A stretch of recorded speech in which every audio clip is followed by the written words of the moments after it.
Growing up in Bratislava, what is capital of Slovakia, right on the river Danube, that is a natural kind of border between Austria and Slovakia, it was very awkward as I was exposed to barbed wire on daily basis. It's hard to imagine that the other bank of the river was actually, this is where the Iron Curtain existed. It makes you value what you have and fight for it. I was a member of the Human Rights Club, and we always believed that the younger generation can change the election result and overturn the current regime. And alongside my friends and colleagues from the university, we were traveling around the country, meeting first-time voters at high schools and trying to explain to them how you turn your ballot into actually how it turns into a mandate in the parliament and why it truly matters.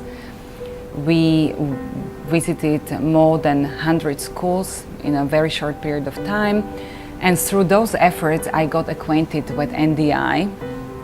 It was in 1998, and NDI was establishing election monitoring and media monitoring NGOs in Slovakia. And I was one of the founding members of the first domestic monitoring organization called Civic I. Over the course of 9 months, we managed to build a team and recruit almost 2,000 observers who over the course of 2 days monitored the parliamentary elections in Slovakia. And as a result, Prime Minister Mečiar lost his powers and Slovakia managed to change the regime. The more democratic government took over, and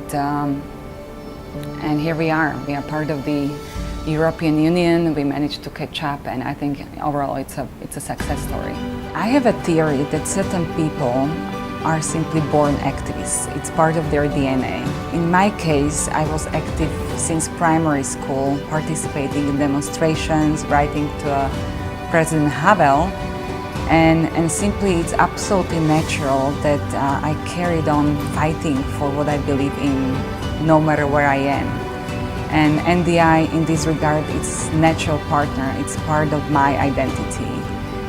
Through NDI I got to work on issues which I consider incredibly important.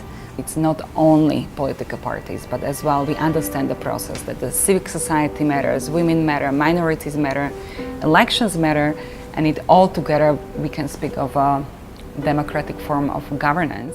I feel privileged to be able to spend that many years with the Institute and visit and leave a footprint in so many countries. This is something you should never ever take for granted, and democracy is something worth fighting for every day, because you might easily lose it.